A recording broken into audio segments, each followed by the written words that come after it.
विज्ञान चाहे जितनी भी उन्नति कर ले, लेकिन इस दुनिया में बहुत सारी ऐसी चीजें हैं जो विज्ञान की सोच से पहुंच से बहुत बहुत ज्यादा दूर रहेगी। दोस्तों, ब्लडी सत्य के आज के इस एपिसोड में मैं आप सभी लोगों के सामने अश्वत्थामा की एक ऐसी कहानी लेकर आ गया हूं जो कि कहीं ना कहीं से विज्ञान से भी जुड़ी हुई है, लेकिन विज्ञान इसे चाहकर भी नहीं समझ पाएगा। एक ऐसे कुंड की जानकारी लेकर आ गया हूं जहां पर आज भी अश्वत्थामा आते हैं, लेकिन कहां पर है वो कुंड, क्यों आते हैं आज भी अश्वत्थामा, ऐसा क्या वैज्ञानिक तर्क है यहाँ पे जो कि इस दुनिया को हैरान किए बैठा है। इस वीडियो के अंत तक आप जुड़े रहिए, सब कुछ डिटेल में पता चलेगा। लेकिन डिटेल में जानना है तो हमेशा की तरह मेरे साथ आप लोगों को चल रहा बहुत पुराने जमाने में, वही समय में जब महाभारत का युद्ध चल रहा था। महाभारत का घोर युद्ध, रोज हजारों सैनिकों की मौत हो रही थी। माना जाता है कि महाभारत के युद्ध में 50 लाख लोगों ने हिस्सा लिया था या फिर उससे भी ज्यादा। इतने सारे लोग युद्ध लड़ रहे थे, रोज कईयों हजारों लोगों की मृत्यु होती थी और इस युद्ध के अंत होते होते तक 80 से 85% आबादी इस दुनिया की पूरी तरह से खत्म हो चुकी थी। इतना भीषण था महाभारत का वो युद्ध। बहुत सारे लोग बोलते हैं ना, केवल महाभारत का ही नाम क्यों लिया जाता है, इस दुनिया में तो बहुत सारे युद्ध हुए ना हिस्ट्री में, तो फिर महाभारत को ही इतनी क्यों तवज्जो दी जाती है? तो उसका यही कारण है, बहुत भीषण युद्ध था, सच्चाई और बुराई का सबसे बड़ा लड़े जाने वाले युद्धों में से एक था। इसलिए महाभारत का सब लोग आज भी नाम लेते हैं और आज भी महाभारत को सब लोग याद रखते हैं। लेकिन मुद्दा आज के वीडियो का ये नहीं है, आज के वीडियो का मुद्दा कुछ और है, उस तक भी पहुंचते हम लोग। युद्ध चल रहा था, माना जाता है कि, अब देखो लोग मानते हैं, इसमें सच्चाई कितनी है कितनी नहीं, देखो अब आप लोगों के ऊपर छोड़ता हूं मैं। लोग ये कहते हैं कि पांडवों ने छल से द्रोणाचार्य जी का वध कर दिया था रणभूमि में। अब द्रोणाचार्य जी की मृत्यु हुई तो अश्वत्थामा को बहुत ज्यादा बुरा लगा। कैसे मृत्यु हुई थी द्रोणाचार्य जी की, आप लोगों को पता ही होगा ना। वहां पे युधिष्ठिर जी कभी झूठ नहीं बोलते थे, तो युधिष्ठिर जी के मुंह से बुलवाया गया था कि अश्वत्थामा मर गया। दरअसल अश्वत्थामा एक घोड़े का नाम था, वो मर गया। तो द्रोणाचार्य जी को ऐसा लगा कि मेरे पुत्र की मृत्यु हो गई है। उन्होंने अपने अस्त्र डाल दिए और यहां से उनके ऊपर आक्रमण किया गया और उनकी मृत्यु हो गई। क्योंकि जब तक द्रोणाचार्य जी के हाथ में अस्त्र थे, शस्त्र थे, उनको कोई मार नहीं सकता था। हालांकि इनकी जब मृत्यु हुई तो अश्वत्थामा को बहुत बुरा लगा, बहुत दुखी हुआ और दुखी होने से ज्यादा अश्वत्थामा क्रोधित हो गया। क्रोध में अश्वत्थामा ने ठान लिया, अब चाहे जो कुछ भी हो जाए वो पांडवों को छोड़ेगा नहीं, पांडवों को खत्म करके रख देगा, उनकी संतानों को, उनकी पत्नियों, सब कुछ खत्म करके रख देगा अश्वत्थामा। अब उस दिन के युद्ध का अंत हुआ, अगले दिन युद्ध लड़ा जाने वाला था, लेकिन अश्वत्थामा इतना ज्यादा क्रोध में था कि शाम के वक्त जब सूर्यास्त हो चुका था, अश्वत्थामा ने अपने शस्त्र उठाया और चोरी छुपे पांडवों के शिविर में जा पहुंचा। किस्मत से पांडव वहां पर मौजूद नहीं थे, वो भगवान श्री कृष्ण के साथ कहीं और मौजूद थे। और उस शिविर में पांडवों की 5 संतानें सो रही थी, 5 बालक, बेचारे छोटे छोटे। अश्वत्थामा ने उनके ऊपर प्रहार कर दिया और उनकी ऑन द स्पॉट मृत्यु हो गई। अब इसके पीछे भी 2 चीजें हैं, 2 थेरीज हैं। बहुत सारे लोग बोलते हैं कि अश्वत्थामा को पता था कि ये पांडवों की संतानें हैं, फिर भी उसने जानबूझ के उनको मारा। और बहुत सारे लोग ये बोलते हैं कि अश्वत्थामा केवल और केवल पांडवों को मारने गया था, उसे नहीं पता था कि ये बालक सो रहे हैं और अश्वत्थामा ने उन्हें मार दिया। देखो, इसमें सच्चाई क्या है ये आप हम तो कभी नहीं बता पाएंगे। ये सच्चाई तो केवल अश्वत्थामा के पास है, ये उनको ही पता होगा कि जिस वक्त वो उनका वध कर रहे थे उस वक्त उनके दिमाग में क्या था, ये उनको ही पता होगा। लेकिन जब ये बात की खबर पांडवों को पड़ी, जो समय वहां पर मौजूद नहीं थे, तो काफी ज्यादा क्रोधित हो गए, जरूरत से ज्यादा क्रोधित।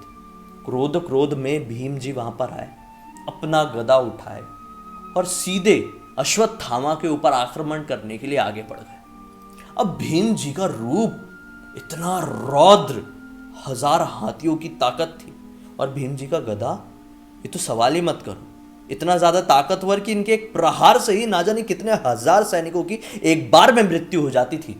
वो था भीम जी का गदा। वो अपने इतने रौद्र रूप के साथ जब अश्वत्थामा की तरफ बढ़े तो अश्वत्थामा घबरा गया। अश्वत्थामा वहां से भागना शुरू कर दिया। अब अश्वत्थामा भी कम नहीं था, अश्वत्थामा भी बहुत ही ज्यादा शक्तिशाली था। अश्वत्थामा अपनी शक्तियों की बदौलत इतनी तेजी से भागा कि वो अष्टभाग नाम के इलाके में पहुंच गया। अब ये अष्टभाग कौन सी जगह है, अष्टभाग कह लो या अष्टभागा कह लो, ये कौन सी जगह है? ये आज के ज़माने में महाराष्ट्र और गुजरात के बॉर्डर में पड़ती है। पीछे भागते भागते भीम जी भी वहां पर पहुंचे। अश्वत्थामा ऑब्वियसली यहाँ पर पहले पहुंच चुका था, तो अश्वत्थामा छुपने लगा। एक पेड़ देखा और पेड़ के पीछे छुप गया। भीम जी ने ढूंढने की बहुत कोशिश की है, लेकिन ये जंगल थोड़ा घना था, तो अश्वत्थामा मिल नहीं पाया। भीम जी हार मान गए, लौटने लगे। लेकिन पीछे अश्वत्थामा के पैरों से कुछ ऐसी मानो लकड़ी सी टूटी और भीम जी को पता चल गया कि अश्वत्थामा यहाँ पर है। भीम जी का क्रोध और भी ज्यादा बढ़ गया।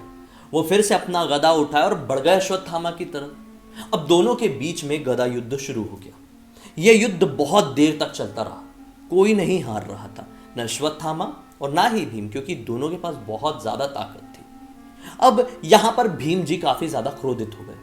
माना जाता है कि जब भीम जी क्रोधित होते थे तो फिर उनको कोई नहीं संभाल पाता था। उनकी शक्ति और भी ज्यादा दुगनी हो जाती थी, वो बहुत ज्यादा ताकतवर हो जाते थे। तो क्रोध में भीम जी ने अपना गदा फिर से पूरी ताकत से उठाया और अश्वत्थामा के गदे के ऊपर वार कर दिया।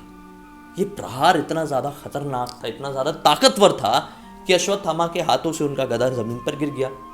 अब भीम जी अश्वत्थामा का वध करने ही वाले थे।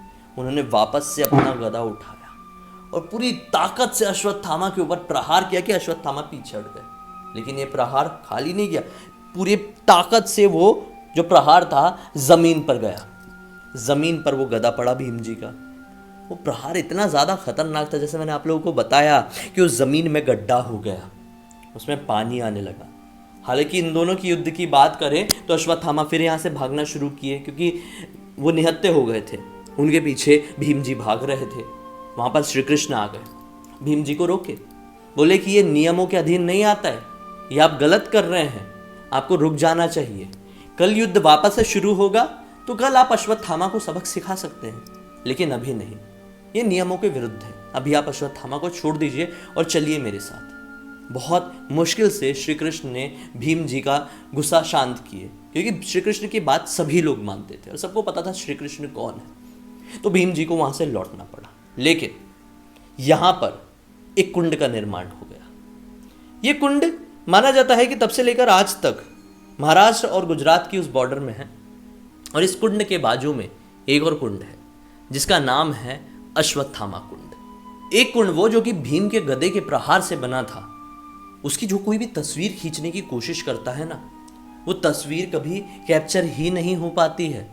जी हाँ, अगर आप इसकी तस्वीर खींचना चाहेंगे, आप कुंड के सामने खड़े, आप तस्वीर खींच रहे हैं, आपको तस्वीर में वो कुंड दिखाई नहीं देगा। बिल्कुल सही बात बोल रहा हूँ। और उसके बिल्कुल बाजू में अश्वत्थामा कुंड।